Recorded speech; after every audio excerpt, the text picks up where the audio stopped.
Chapter 16. And when David was a little past the top of the hill, the servant of Mephibosheth met him with a couple of asses saddled, and upon them 200 loaves of bread, and 100 bunches of raisins, and 100 of summer fruits, and a bottle of wine.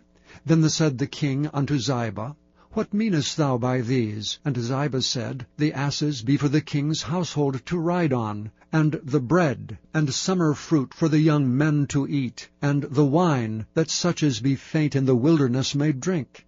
And the king said, And where is thy master's son? And Ziba said unto the king, Behold, he abideth at Jerusalem. For he said, Today shall the house of Israel restore me the kingdom of my father.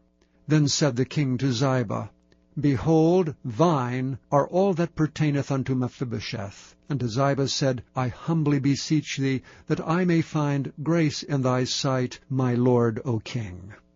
And when King David came to Bahurim, behold, thence came out a man of the family of the house of Saul, whose name was Shimei the son of Gera. He came forth and cursed still as he came. And he cast stones at David, and at all the servants of King David, and all the people, and all the mighty men were on his right hand and on his left. And thus said Shimei when he cursed, Come out, thou bloody man, and thou man of Belial.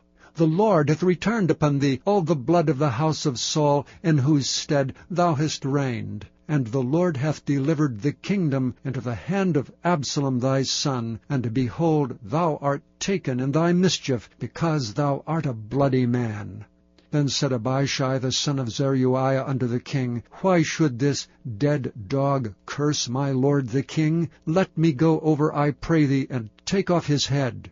And the king said, What have I to do with you, ye sons of Zeruiah? So let him curse, because the Lord hath said unto him, Curse David. Who shall then say, Wherefore hast thou done so? And David said to Abishai and to all his servants, Behold, my son which came forth of my bowels seeketh my life. How much more may this Benjamite do it? Let him alone, and let him curse, for the Lord hath bidden him. It may be that the Lord will look on mine affliction, and that the Lord will requite me good for his cursing this day. And as David and his men went by the way, Shimei went along on the hillside over against him, and cursed as he went, and threw stones at him, and cast dust. And the king and all the people that were with him came weary, and refreshed themselves there. And Absalom and all the people, the men of Israel, came to Jerusalem, and Ahithophel with him. And it came to pass, when Hushai the Archite, David's friend, was come unto Absalom, that Hushai said unto Absalom, God save the king! God save the king! And Absalom said to Hushai, Is this thy kindness to thy friend? Why wentest thou not with thy friend? And Hushai said unto Absalom, Nay, but whom the Lord and his people and all the men of Israel choose, his will I be, and with him will I abide.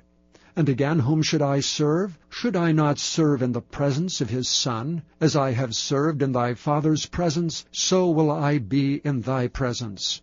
Then said Absalom to Ahithophel, Give counsel among you what we shall do.